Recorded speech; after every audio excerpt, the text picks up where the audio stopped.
Thank you for joining for this episode of the TechSpective Podcast. My guest for this episode is Ron Kerbs.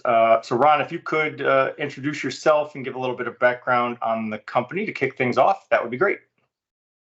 Yeah, for sure. My name is Ron.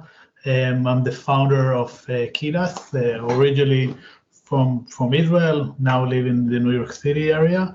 I'm a very avid gamer, really like gaming. And as someone who grew up gaming, I definitely noticed that people are being bullied, harassed while playing. And coming from a machine learning background and working in national security, I wanted to find a solution for this problem. And we actually created a solution as Kidas, and we'll discuss it later on. What do we do? Why do we do it? Okay. Well, so let's I guess start by just trying to sort of frame the problem. So you wrote a blog post for us a little while back on the responsibility of video game developers in keeping kids safe while gaming online. So I guess first of all, I guess my question would be, how would you describe the issue and how pervasive is it? Yeah, I think people were talking about the pandemic and the COVID pandemic that we hopefully just exited like a few months ago, but no one is talking about the pandemic in video games. And the real pandemic in video games is toxicity in video games. So the statistics show that about 60% of the kids who play are bullied, scammed, or harassed while playing video games.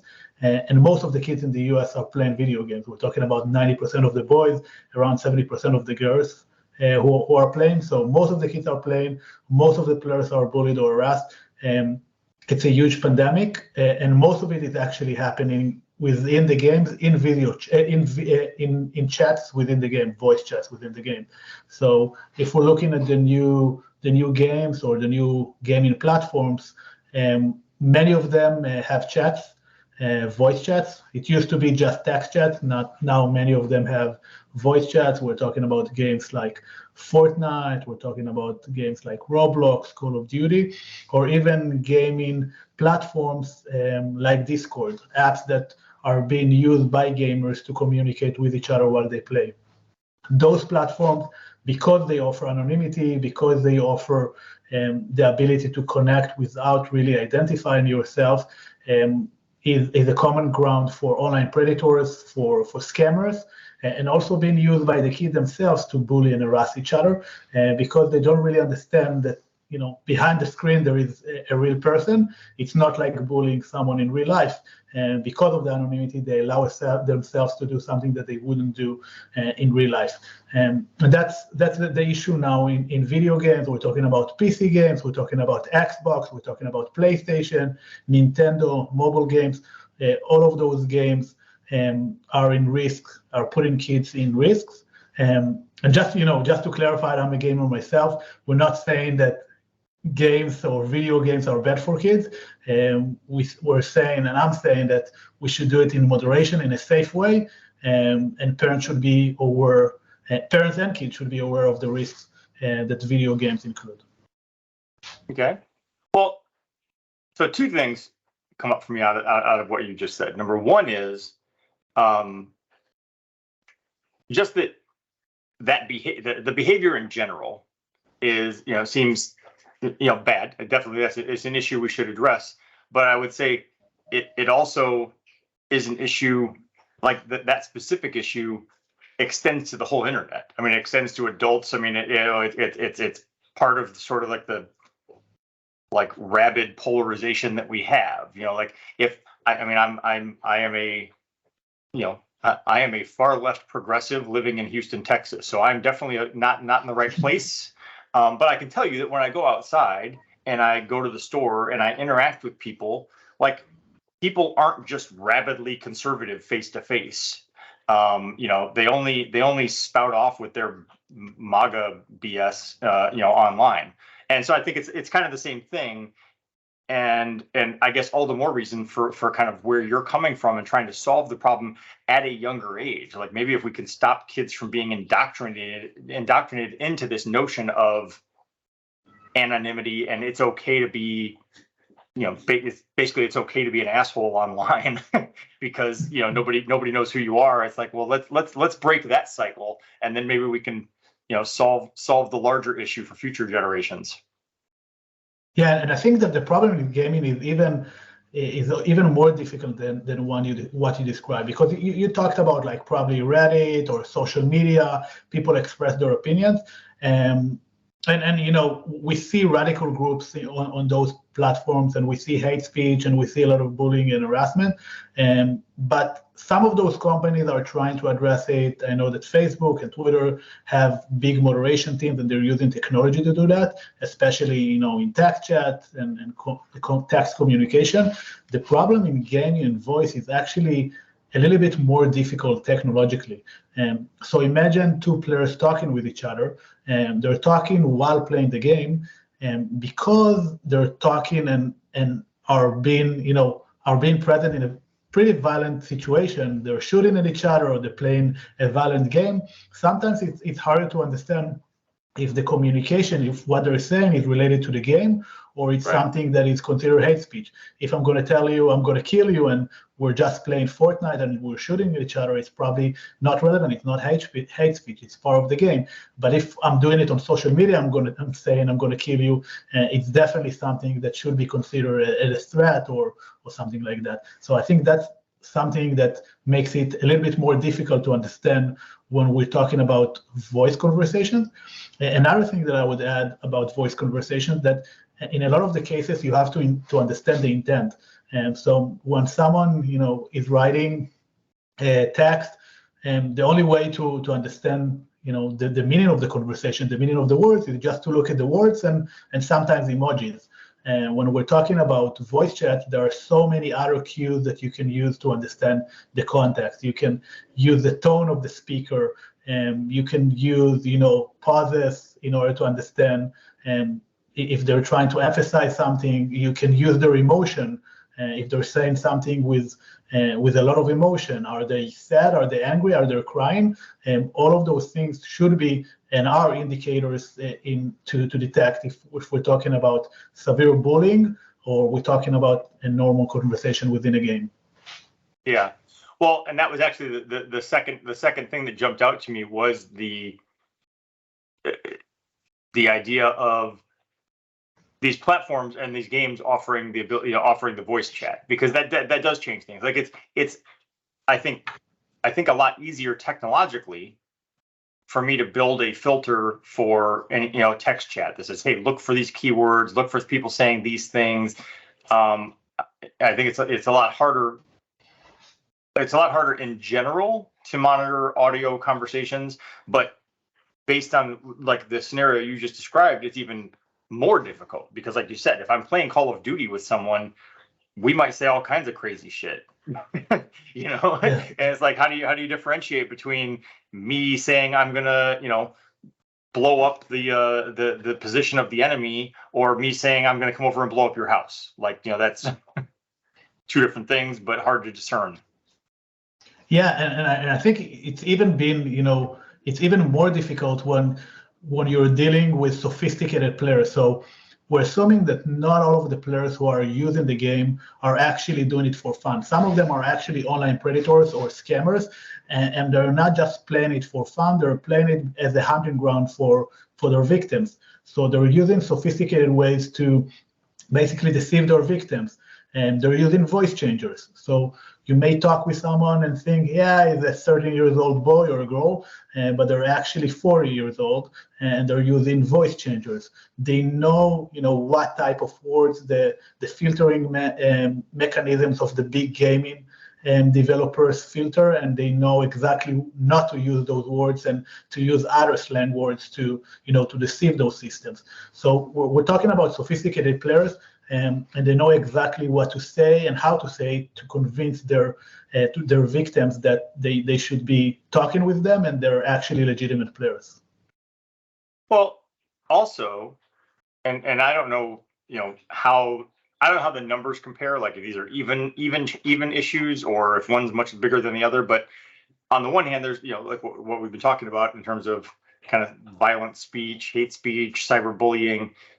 There's also grooming and indoctrinating that happens in those platforms as well. So it's like sometimes it's not, maybe it's not violent speech or hate speech. Maybe it's just I need to be looking for suspicious speech of someone talking to my child online and possibly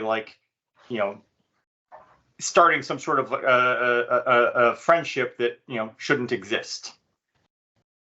Yeah, the numbers are crazy. It's estimated there are around 500,000 online predators active in any given moment, trying to target kids on online platforms, especially gaming. So we're not even aware of those people, but they're out there and trying to target people. And I can tell you that, based on our experience, we have an app for parents that alert them about different situations within gaming. We had cases of kids, sharing very private information, sharing their parents' credit card numbers because someone convinced them that by giving them their credit card number, they'll get some virtual assets. And then, of course, those credit card numbers are not going to be used for good intentions. Sharing their parents' social security number because someone convinced them. We're talking about young kids. Sometimes they're as young as 7 or 8 years old. And they are convinced pretty easily to share this information. Also, no one really taught them how to behave online because they're talking with all of those older gamers, and all of those older gamers are pretty toxic themselves. So it's not like they're getting a really good example from other players. And we even had a case of one kid who set up a meeting offline with someone he met within the game. Couldn't verify the identity, even always already wanted to drive to the place a few hundred miles from his parents' house. So a lot of very terrifying cases that are happening within these games. We are exposed to just a sample with our app, but definitely concerning is something that parents should be aware of. Okay. Yeah, I don't remember. I don't remember where I saw it, so I'm not going to be able to remember what the context is, and it might not even, it might have been a fictitious scenario just to make an example, but I saw something recently, like in the last month or two, about basically a kid who was like 10 playing online, made a friend with someone online, he'd never met face to face or whatever, and the friend, said something along the line, it was like, hey, I want to send you something. What's your address? And the kid gave him his address, and he had food delivered to him or whatever. But then the parents were like, wait, what the hell? Like, why is your 10-year-old friend sending you food? And it's just, kind of, weird things like that. And thankfully, in that scenario, the parents were at least aware enough to know that. Yeah. Those are, I didn't hear about this specific case, but definitely crazy cases happening out there. And it doesn't mean that, all cases are bad and you shouldn't make friends online. But, I think that I'm a father myself. We as parents should be teaching our kids how to behave online, what is the right way. What kind of information is considered private information that you shouldn't share online, even with close friends, close online friends, and what type of information you should share. It's pretty common for kids to share their, Xbox passwords and some of their other gaming passwords, and they're saying like, yeah, I'm going to share my password. You're going to add some virtual assets to my account. I'm going to add some virtual assets to your account, and in most cases between close friends, nothing happens. Something that they're sharing between friends. But one thing that they should be aware of, that sometimes their friends are not using their password as they intended them to use them. So we had one case of a kid who shared his password.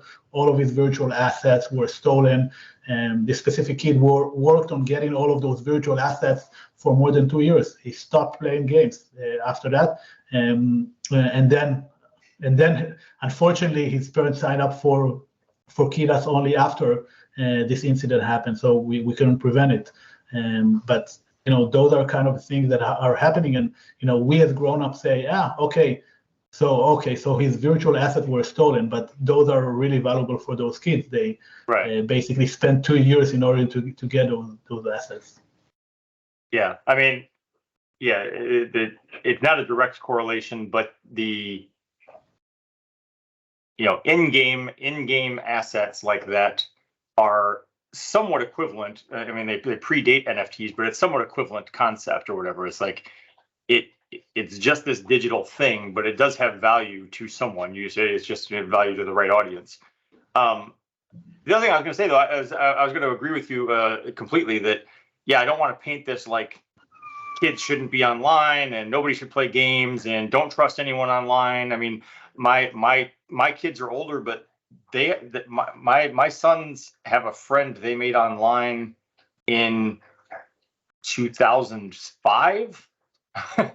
And I mean, they've been friends like all this time. I mean, I think they met her in person once, but I mean, they still keep in touch. And flipping it around some, I mean, when I was growing up, I moved a lot.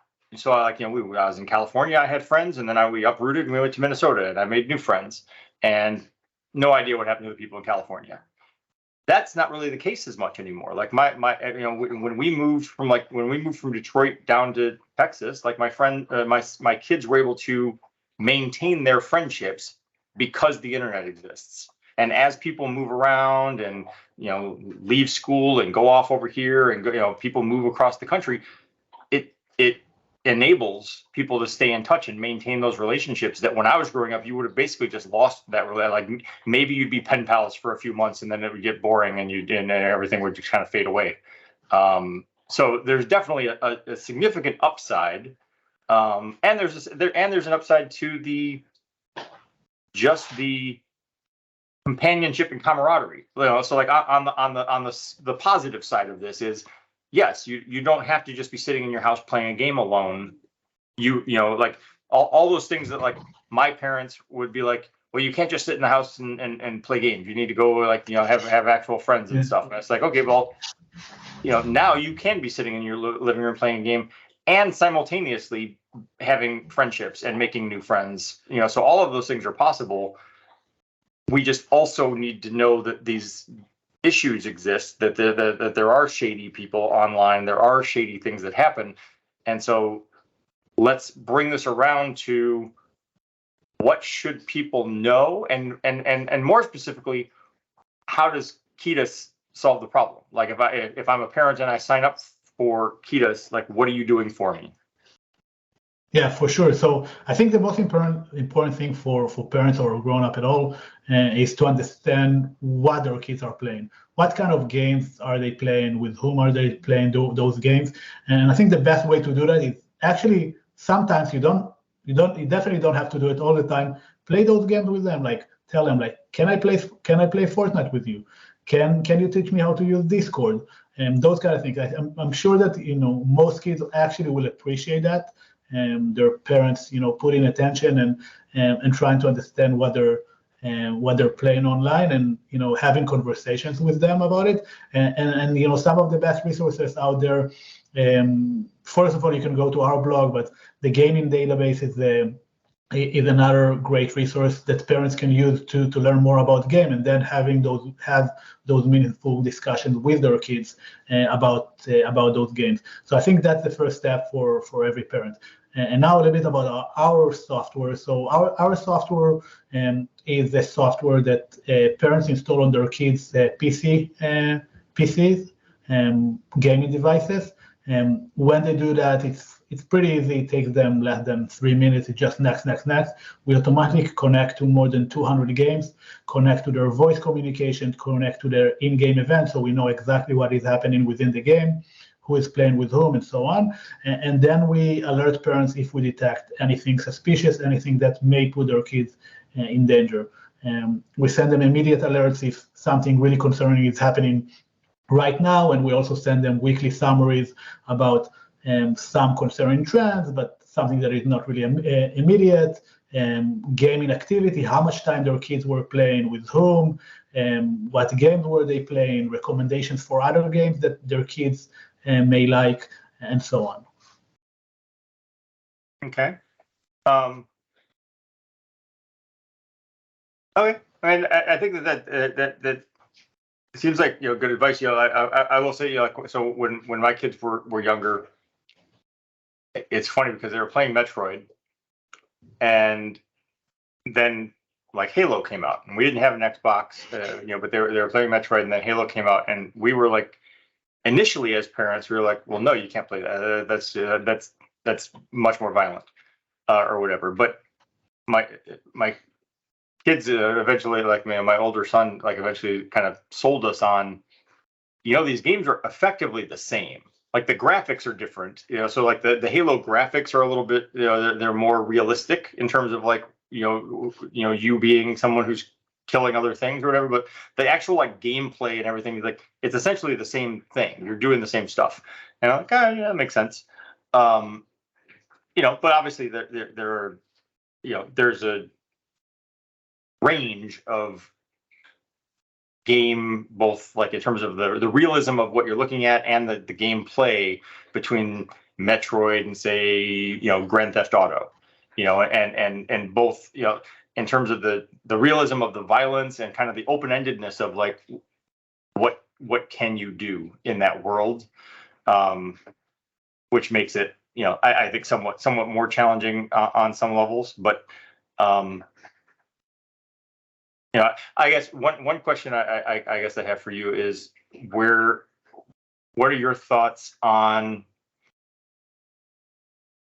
There's a lot of talk whenever something happens in the world. Eventually someone comes back and says, "Oh, well, it's because of all the video games. You have people playing these violent video games, and that's why people are violent." And it's like, well, okay, well, people around the world are playing violent video games, but the problems we're talking about seem to only exist in the United States. So that seems like like that argument shot down already. But I also tend to be on the opposite side of that spectrum where I'm like, no, these are like blowing off steam. So now I'm taking this conversation sort of from kids even into adults of like, yeah, is the game violent? Is the gameplay violent? Yes, on some level, but to me, the playing of the game prevents real world violence. It doesn't cause it. Yeah, I think there were a lot of researchers that suggested correlation between playing video games and shooting events. I have to say that none of those researchers, at least for what I know, has showed causation. So they're all talking about correlation, and yeah, more people are playing shooter games, and we have more shootings in the US. So there is some correlation, but more people are driving electric cars, and we have more shootings, and we can set up a correlation there. It's just something that is developing, evolving. As we technology gets better and people are getting more access to video games, and so I actually don't believe that video games are the cause to violence outside. I do believe that some of the toxicity within gaming, and I'm not talking about the games themselves, the violence within the game. Some of the culture within games is encouraging a lot of racism, hate speech, and those kind of things are actually affecting real world. We see neo-Nazis groups recruiting people while playing. We see a lot of racist groups trying to coordinate within those games. And so those are just platforms for people to try to organize groups, but I don't think that the games, the characters, what they're actually doing in the game is what causing those things. But actually, there is actually a lot of positive research about gaming improving coordination, improving social behavior, a lot of good reasons to let your kids play those games. And I also encourage, and we're talking a lot about violence within games, I also encourage parents to look at some other aspects of games. So we're all talking about violence, and that's one aspect of gaming. And some of the other aspects of gaming should be considered. For example, when we're talking about games, can we talk about multiplayer versus single player? Maybe if your child is younger and you want them to play, maybe single player is a better option because you don't want them to communicate with strangers. And some other aspects of gaming is in-game purchases. Like some games don't allow you to advance unless you make a lot of in-game purchases. It's a lot of investments. So maybe you want to direct your kids to play in some games that don't require them to pay money in order to advance in the game. talking about rounds in the game, some games are really, really long. So when you start playing the game, when you sit on and start playing the game, you have to play at least 2-3 hours in order to get what you want from the games. And some games have, shorter rounds. You can play for 10 minutes or 15 minutes. And maybe such games are more appropriate for, weekdays when your child is playing, before dinner, and you still want them to do some other stuff. And then for the weekend, they can play some longer games. So all of those features, all of those aspects are definitely things that should be considered by parents when they talk with their kids about gaming. Okay. Not like I recognize that you're solving a problem on your end with what Kidas offers, and so I don't want you to put yourself out of business with this answer. But do you think is there something that the platforms or that Microsoft, Sony, Electronic Arts, whoever, are there things they could or should be doing that would help? Yeah, I definitely, I definitely think that there are two sides for the equation. I think they should moderate those conversations. They should eliminate hate speech, racism, all of those things from their platforms, and they are starting to use some technology in order to moderate those voice conversations. Unfortunately, a lot of the time their technology is not accurate enough, and they still require huge moderation teams, people actually listening to those conversations and blocking and filtering some of the conversations in real life. I think both sides need to do their side of the work. So gaming companies should assure that they have safer community for kids, but also parents, and that's why we believe that Kidas should be there, even if the gaming companies are doing the filtering and communication. Parents should have the ability to control and to educate their kids about the right gaming behavior. Imagine that you have a bank account, and the bank tells you, yeah, you cannot see exactly what transactions did you have, and we're just going to tell you the number at the end of the month. But just trust us. We have some systems to make sure that everything works properly. You definitely would not like it, and that's what is happening within games. Basically, gaming platforms are telling parents, listen, we're going to take care of it. You don't need to worry, and we're not going to let you access a summary or something that your kids are doing online, and we're providing the opposite solution for parents. We on one side don't want them to get full access to what their kids are saying online for privacy reasons. So we don't think that parents should get full transcriptions of everything their kids were saying, but they should get some summaries if something really dangerous happened. They should get some alerts about concerning trends, and they should get some recommendations for talking points, things that they can talk with their kids about when their kids are encountering some of those suspicious situations. Because at the end, we want kids to be better players, better gamers, and better online users. And the only way to do that is to teach them what is appropriate and what is not appropriate. So that's exactly what we're trying to do with Kidas. Okay. All right. I know. I don't keep up that much with what the current games are, but I know that pretty much all of my kids are currently in the new Zelda. Like that's the in thing this week. And that seems like that's always seemed like sort of a fun one where it's like there's enough adventure, there's enough things going on, but it's not like it's not as violent as some other ones. But again, going back to it, it's like I don't think the violence in the game is. I don't think it's really the issue that some people make it out to be.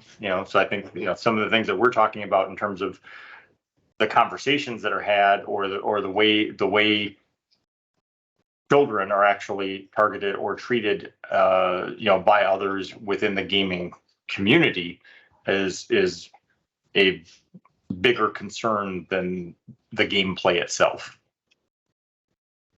Yeah, exactly. And to add on Zelda, I think that even among Kidas employees, it has been pretty popular. I talked with a few of our team members that are playing the game in the last I think 2 or 3 weeks. So definitely has been popular.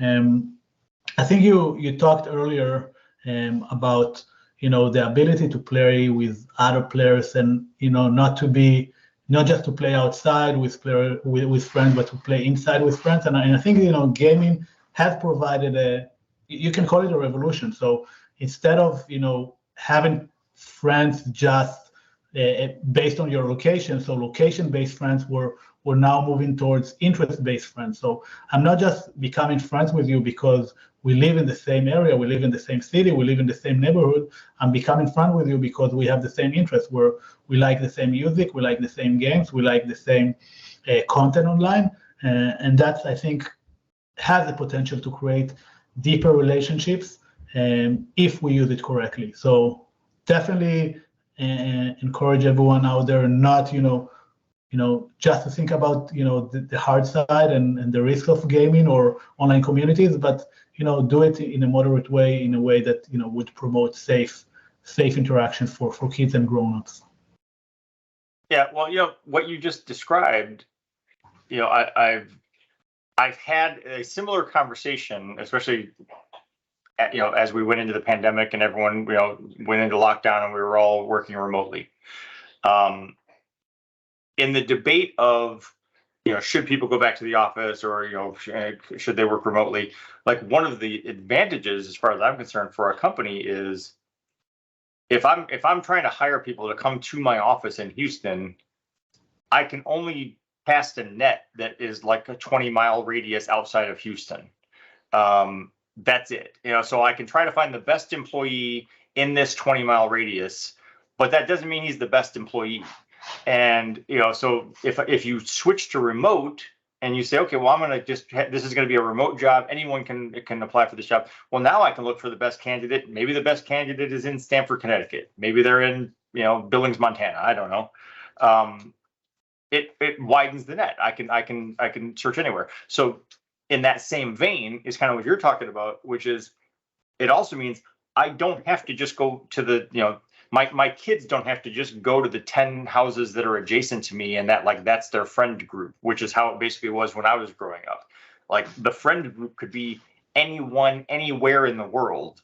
And it makes it a lot easier, to find like-minded people. Like, you might be friends of some sort with the kids in the neighborhood. Maybe you guys go out and ride bikes or play tag or whatever you do, but that doesn't mean you're going to really connect with them. They don't like all the same things you do. They don't want to, they don't have the same interests. And when you open the world up and you say, okay, but now you can go online and like literally kids around the world are part of the pool of potential friends. Now you can find people you actually vibe with. Yeah, and I think it's especially especially common within for more unique kids, so kids with very special interests or with very specific fashion taste or those kind of things, because usually when they're within their neighborhood, sometimes they're being mocked for their taste, for what they do, and they don't feel the connection with others in their near surrounding. And once you have those online communities and kids can connect, all of them can find someone like them, someone who share the same interests, and that's magnificent. That's like one of the best things that can happen to those kids. So definitely agree with what you said about finding those online communities, and also for employees. We're fully remote as a company. I'm based in the New York City area, but we have people in Toronto, in Canada, in the Netherlands, in Israel. So definitely agree with that. Yeah, there are some downsides to not working from the same office, and we try to fly in some regular intervals to meet each other. But I think we're gaining more than losing by having this remote team. Yeah. Okay. I don't have any other questions, so I will wrap. Sometimes I wrap up by just saying, is there something I didn't ask? Is there something that you think we should have talked about that we didn't? So, I mean, feel free to add any closing thoughts. Yeah, I think we basically covered anything that I wanted to discuss. Just quick reiteration. Wanted to say that games are fun, and make sure that we keep them that way. By playing in a safe way, being involved in our children's lives online and offline, and making sure that they're doing it in a safe, secure way, but still learning and evolving while playing those games. Awesome. Well, I want to thank you for joining me. And when I just for the listeners, when I publish this, I will also make sure I link to Kidas. I'll also link to the blog post that Ron previously wrote for us for everyone to be able to read that.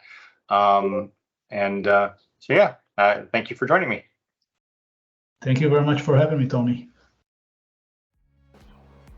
I appreciate you investing your time to listen to the podcast, but I also invite you to engage on social media. Please go like our Facebook page and follow at TechSpective on Twitter and Instagram.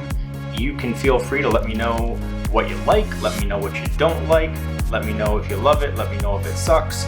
And let me know what products you'd like to see reviewed or what questions you'd like to see answered in future posts.